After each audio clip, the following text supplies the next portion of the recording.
जय हिंद दोस्तों। देखिए एसएससी जीडी नई भर्ती 2024-25 का जो फॉर्म निकला हुआ है, जिसका अप्लाई अभी शुरू हो गया, उसके बारे में दोस्तों बहुत सारी हम बात आपको जरूरी बात बताएंगे। सबसे पहले तो देखिए स्टेट वाइज वैकेंसी आ गया है, आप लोगों को पता होगा, तो आप स्टेट वाइज वैकेंसी देख करके ही फॉर्म को डालिएगा, ठीक है। साथ ही साथ दोस्तों सबसे बेस्ट फॉर्म आपका पोस्ट कौन सा है, कौन सा पोस्ट सबसे बेस्ट रहेगा, क्या सीट के हिसाब से पहला पोस्ट सबसे ज्यादा संख्या वाला को डाल दें या फिर क्या डालें, इस पर भी हम लोग बात करेंगे। साथ ही साथ एक नंबर में किसको रखने का क्या फायदा है, इसको भी हम आपको समझाएंगे, तो अंत तक देखिएगा। ये वीडियो एसएससी जीडी 2024-25 वाले सभी विद्यार्थियों के लिए बहुत ही जरूरी वीडियो है। देखिए दोस्तों सबसे पहले तो टोटल सीट देख लीजिए, 39,481 टोटल पोस्ट निकला है, ठीक है। जिसपे से दोस्तों देखिए बीएसएफ का सीट है 15,654, सबसे ज्यादा वैकेंसी बीएसएफ का है, ठीक है। इसके बाद सीआरपीएफ का है दोस्तों 11,541 वैकेंसी सीआरपीएफ का है। सीआईएसएफ का 7145 वैकेंसी है, तो सीआईएसएफ का दोस्तों बहुत ज्यादा सीट है, ठीक है। अब आप कहिएगा कि सर बीएसएफ का तो ज्यादा सीट है, देखिए सीआईएसएफ को बहुत सारे विद्यार्थी पसंद करते हैं ज्यादा, ठीक है, इसलिए इतना सीट सीआईएसएफ में निकलना अपने आप में बहुत बड़ी बात है। आईटीबीपी की बात करेंगे तो 3017 वैकेंसी है। असम राइफल देख लीजिए 1248 सीट है। एसएसबी की बात करेंगे तो 819 वैकेंसी है, और एसएसएफ की बात करेंगे तो 95 सीट है, और सबसे कम वैकेंसी एनसीबी, इस पे 29 पोस्ट है। तो सबसे ज्यादा वैकेंसी है सीमा सुरक्षा बल बीएसएफ में, ठीक है। इसके बाद सीआरपीएफ में। तो ये हो गया टोटल पोस्ट, सबको यदि जोड़ देंगे तो कितना निकला है, 39,481। योग्यता की बात करेंगे कौन इसके लिए फॉर्म भर सकता है, तो देखिए यदि आप 10th पास हैं तो आप यहां पर फॉर्म को आराम से अप्लाई कर सकते हैं, ठीक है, कोई दिक्कत नहीं है, परसेंटेज वगैरह का कोई प्रॉब्लम नहीं है। अप्लाई डेट की बात करेंगे दोस्तों, इसका अप्लाई कब से होगा, तो देखिए 5 सितंबर से इसका ऑनलाइन चालू हो गया ऑलरेडी, ठीक है। 5 सितंबर से फॉर्म भरा रहा है, लास्ट डेट हम आपको स्क्रीन में दिखा रहे हैं, आप फॉर्म को याद करके भरिएगा, डेट बढ़ने का उम्मीद में मत रहिएगा, एकदम फॉर्म को भर दीजिएगा, ठीक है। बात करेंगे फी कितना लग रहा है, तो देखिए फी इस पे लग रहा है दोस्तों 100 रुपया जनरल ओबीसी ईडब्ल्यूएस, बाकी एससी एसटी महिलाओं का कोई भी फॉर्म फीस नहीं है, आप ऐसे ही फॉर्म को भर सकते हैं। बात करेंगे एज दोस्तों, तो देखिए एज की बात करेंगे दोस्तों तो 18 से 23 साल मांगा है जनरल का, ठीक है। जनरल का एज 18 से 23 होना चाहिए। यदि आप ओबीसी हैं तो 3 साल आपको छूट मिला है, तो कितना हो जाएगा 26 साल, और यदि आप एससी एसटी हैं तो 5 साल आपको छूट मिला, तो कितना हो जाएगा 28 साल। 5 साल छूट मिल गया एससी एसटी को, 3 साल मिल गया ओबीसी को। और हाँ, एज जो है दोस्तों 1 जनवरी 2025 से आपका एज काउंट कर रहा है, ठीक है। तो एज देख लीजिए, इस दिन से एज काउंट करेगा, तो अभी यदि आपका एज नहीं भी हुआ है ना, कोई दिक्कत नहीं, आप फॉर्म को अप्लाई कर सकते हैं। देखिए बात कर लेंगे दोस्तों इसका अप्लाई डेट, एज मैंने बता दिया। यदि सिलेक्शन प्रोसेस की बात करेंगे तो सिलेक्शन प्रोसेस आपको पता है कि इसका मेजर 3 स्टेज में आपका सिलेक्शन होता है। पहला तो आपका सीबीटी परीक्षा होगा, सीबीटी एग्जाम लेगा। देखिए दोस्तों अब हम आपको एसएससी जीडी 2025 की दोस्तों सबसे बेहतरीन तैयारी के लिए सबसे बेस्ट बुक बताते हैं दोस्तों, जो कि आती है चक्षु पब्लिकेशन की तरफ से। मार्केट में दोस्तों अभी सबसे बेस्ट बुक है एसएससी जीडी के लिए। ये दोस्तों हम आपको मैथमेटिक्स की बुक बता रहे हैं, जो कि दोस्तों इस पे 2019 से लेकर के 2024 तक का जितना भी एसएससी जीडी का एग्जाम हुआ है, सारा का क्वेश्चन आपको सब मिल जाएगा विथ आंसर, डिटेल एक्सप्लेनेशन के साथ। इस पे सारा क्वेश्चन का आंसर दिया गया है। साथ ही साथ दोस्तों 750 से ज्यादा ऑब्जेक्टिव क्वेश्चन का कलेक्शन है, और सभी क्वेश्चन का आंसर है और डिटेल में उसको समझाया भी गया है। आप दोस्तों इस बुक का अंदर भी देख सकते हैं दोस्तों, मैथ में जितना भी तरह का टॉपिक है जो कि एसएससी जीडी के पॉइंट ऑफ व्यू से इंपॉर्टेंट है, सारे टॉपिक्स को इस पे कवर किया गया है, और सारे टॉपिक का दोस्तों क्वेश्चन है विथ डिटेल्ड एक्सप्लेनेशन के साथ। मैथमेटिक्स के लिए आप चक्षु पब्लिकेशन की इस बुक को लेकर के एसएससी जीडी का बेहतरीन तैयारी कर सकते हैं। इसके अलावा दोस्तों एसएससी जीडी के लिए चक्षु पब्लिकेशन की सब्जेक्ट वाइज बुक्स भी आती है, जैसे कि रीजनिंग की अलग बुक है, मैथमेटिक्स तो मैंने आपको बता ही दिया, सामान्य ज्ञान यानी जीके का अलग बुक है दोस्तों, और हिंदी का अलग बुक है। ये दोस्तों कॉम्बो पैक है। इन सारी बुक्स का लिंक मैंने डिस्क्रिप्शन बॉक्स में आपको दे दिया है, आप चाहें तो ऑनलाइन परचेस कर सकते हैं, या फिर दोस्तों नजदीकी मार्केट से भी आप इसको ले सकते हैं, ठीक है। दूसरा दोस्तों इस पे आपका फिजिकल होगा, ठीक है ना, इसके बाद फिजिकल होगा, और तीसरा में आपका DV प्लस मेडिकल करके आपका ज्वाइनिंग दोस्तों करवा देगा। तो यही मेनली 3 स्टेज में होकर के आपको गुजरना होगा। तो अभी हम आपको सब चीज बताएंगे, सबसे मेन जरूरी इस सब पॉइंट पर हम लोग बात करेंगे अभी, ठीक है। देखिए CBT परीक्षा की बात करेंगे दोस्तों, तो CBT एग्जाम में 160 आपका मार्क्स का परीक्षा होता है, ठीक है। टोटल क्वेश्चन रहता है 80 क्वेश्चन। समय इस पे आपको 1 घंटा मिलता है। कितना मिलता है? 1 घंटा। इस पे क्वेश्चन दोस्तों 4 सेक्शन से क्वेश्चन पूछता है, जैसे कि जीके और करंट अफेयर्स मिला के 20 क्वेश्चन, मैथमेटिक्स रहेगा 20 क्वेश्चन, रीजनिंग से रहेगा 20 क्वेश्चन और हिंदी और इंग्लिश मिला के रहेगा 20 क्वेश्चन। तो 4 सेक्शन हो गया, प्रत्येक क्वेश्चन 2-2 नंबर, तो 80 गुना 2 160 नंबर का आपका परीक्षा होगा और आपका 80 क्वेश्चन हो गया, 1 घंटा टाइम। नेगेटिव दोस्तों 0.50 का नेगेटिव रहेगा, ठीक है। यानी 4 क्वेश्चन को गलत करोगे तो आपको 2 नंबर कट जाएगा। समझ में आ गया? एक क्वेश्चन में 2 नंबर मिल रहा है, 4 क्वेश्चन गलत कीजिएगा तो 2 नंबर माइनस हो जाएगा। 0.50 नेगेटिव का मतलब यही होता है। क्लियर है? अब बात करेंगे दोस्तों, देखिए इसका फिजिकल क्राइटेरिया क्या है, समझिए ध्यान से। हाइट देखेंगे दोस्तों, तो इस सभी का हाइट पुरुष का 170 सेंटीमीटर हाइट होना जरूरी है। इसके अलावा यदि आप ST कैटेगरी से हैं तो 162.5 सेंटीमीटर हाइट आपका होना जरूरी है।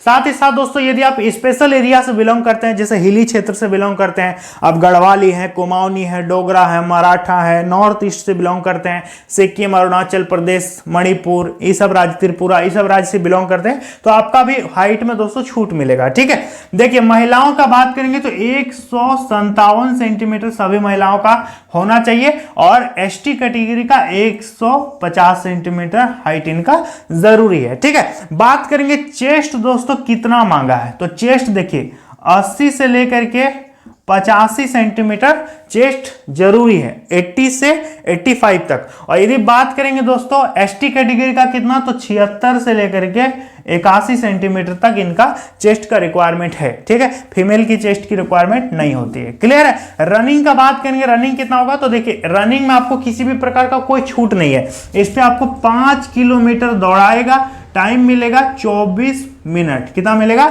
24 मिनट, 24 मिनट आपको टाइम मिलेगा। और महिलाओं की बात करेंगे तो इनका 1.6 किलोमीटर, ठीक है, मतलब 1600 मीटर का दौड़ होगा, इनको टाइम मिलेगा 8.5 मिनट। कितना मिलेगा? 8.5 मिनट इनको समय दिया जा रहा है फीमेल को, ठीक है। ये फीमेल का हो गया, ये मेल का हो गया।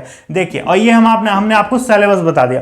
अब हम बात करेंगे कि पोस्ट प्रेफरेंस आखिर कैसे डालना है, ध्यान से समझिए। सबसे पहले तो दोस्तों स्टेट वाइज वैकेंसी निकल चुका, आप लोगों को पता होगा कि किस स्टेट में कितना वैकेंसी है, कहां से कितना सीट है। सबसे पहले वो हम आपको दिखा देते हैं, इसके बाद हम आपको इसके बारे में बताएंगे सबसे बेस्ट पोस्ट क्या है, कहां से आपको डालना चाहिए, नहीं डालना चाहिए, A to Z बताते हैं। तो सबसे पहले स्टेट वाइज आप वैकेंसी देखिए। तो देखिए दोस्तों, ये है स्टेट वाइज वैकेंसी का PDF, जो कि बहुत लंबा चौड़ा PDF है दोस्तों। यदि आप इसको सर्च कीजिएगा तभी आपको पता चल पाएगा कि आपके स्टेट में कितना वैकेंसी है, नहीं तो ऐसे खोजते रह जाइएगा ना तो बहुत टाइम लगेगा और खोज भी नहीं पाओगे। देखो सबसे पहले आपको क्या करना है, यहाँ पर जो सर्च बॉक्स है ना, इस पर आपको क्लिक करना है और यहाँ पर सर्च करना है। जैसे हम यदि सर्च करते हैं झारखंड, ठीक है, तो जैसे झारखंड पे सर्च कर देंगे ना तो यहाँ पर देखिए झारखंड क्या होगा, हाईलाइट हो जाएगा, ठीक है। और झारखंड यदि हाईलाइट हो गया तो आप देख सकते हैं कि झारखंड में किस पोस्ट में कितना कितना वैकेंसी है। आप इसी सीधा में जाकर के दोस्तों पता कर सकते हैं। तो जैसे कि यहाँ पर देख सकते हैं ये BSF का वैकेंसी है, ठीक है, ये CISF का वैकेंसी है। इसके बाद इधर देख सकते हैं CRPF का है, SSB का है। तो सब पोस्ट का दोस्तों एकदम बहुत लंबा चौड़ा यहाँ पर PDF दिया गया और ग्रैंड टोटल करके बताया है कि टोटल कितना वैकेंसी है। तो दोस्तों कुछ इस तरह से आपको चेक करना पड़ेगा सब वैकेंसी के बारे में, ठीक है। जैसे कि देखिए BSF का झारखंड में 220 वैकेंसी है, इसके बाद यहाँ पर 107 वैकेंसी है, देखिए 187 वैकेंसी है। तो इस तरह से आपको चेक करना होगा। ये PDF जो है ना दोस्तों हम अपने टेलीग्राम चैनल में डाल देते हैं, ठीक है। आप इसको वहां से जा करके डाउनलोड करके खुद भी देखिए इसको।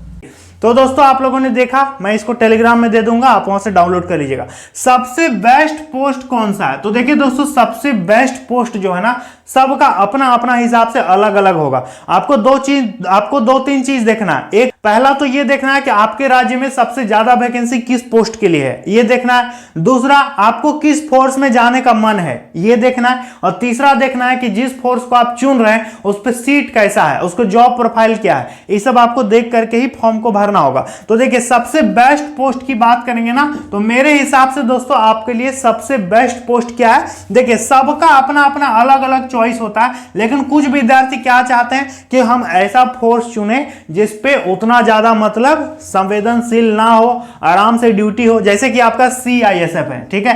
CISF को बहुत सारे विद्यार्थी प्रीफर करते हैं, ऐसा इसलिए क्योंकि इसका ड्यूटी जो है ना बहुत बढ़िया बढ़िया जगह में होता है, जैसे कि जितना भी मेट्रो स्टेशन है उस पे CISF होते हैं, जितना भी ऐतिहासिक स्थल है, जितना भी चिड़ियाघर है, जितना भी मतलब मॉन्यूमेंट है, ठीक है, साथ ही साथ जितना भी एयरपोर्ट है, जितना भी हमारा अंतरिक्ष अनुसंधान केंद्र है, जितना भी सरकारी बिल्डिंग है, जितना भी सरकारी उद्योग है, इन सारी चीजों में किसका ड्यूटी होता है? CISF, central industrial security force. तो ज्यादातर विद्यार्थी इसी को प्रेफर करते हैं, ठीक है। और बाकी BSF का काम तो आपको पता होगा, BSF का काम होता है बॉर्डर सिक्योरिटी फोर्स, इसका फुल फॉर्म है भारत और पाकिस्तान बॉर्डर, भारत और बांग्लादेश बॉर्डर। तो इन दो देशों के साथ भारत का जो बाउंड्री है उस पे इसका ड्यूटी होता है BSF का, ठीक है। बाकी आप इसका जॉब प्रोफाइल तो जानते ही हैं, BSF का सीमा सुरक्षा बल। CRPF की बात करेंगे, देखिए ये सेंट्रल रिजर्व पुलिस फोर्स, ये क्या करता है, ये दोस्तों स्टेट पुलिस के साथ मिलकर के काम करती है, ये रिजर्व फोर्स रहती है, ठीक है। कहीं भी किसी भी प्रकार का मुठभेड़ वगैरह होता है तो इसको बुलाया जाता है,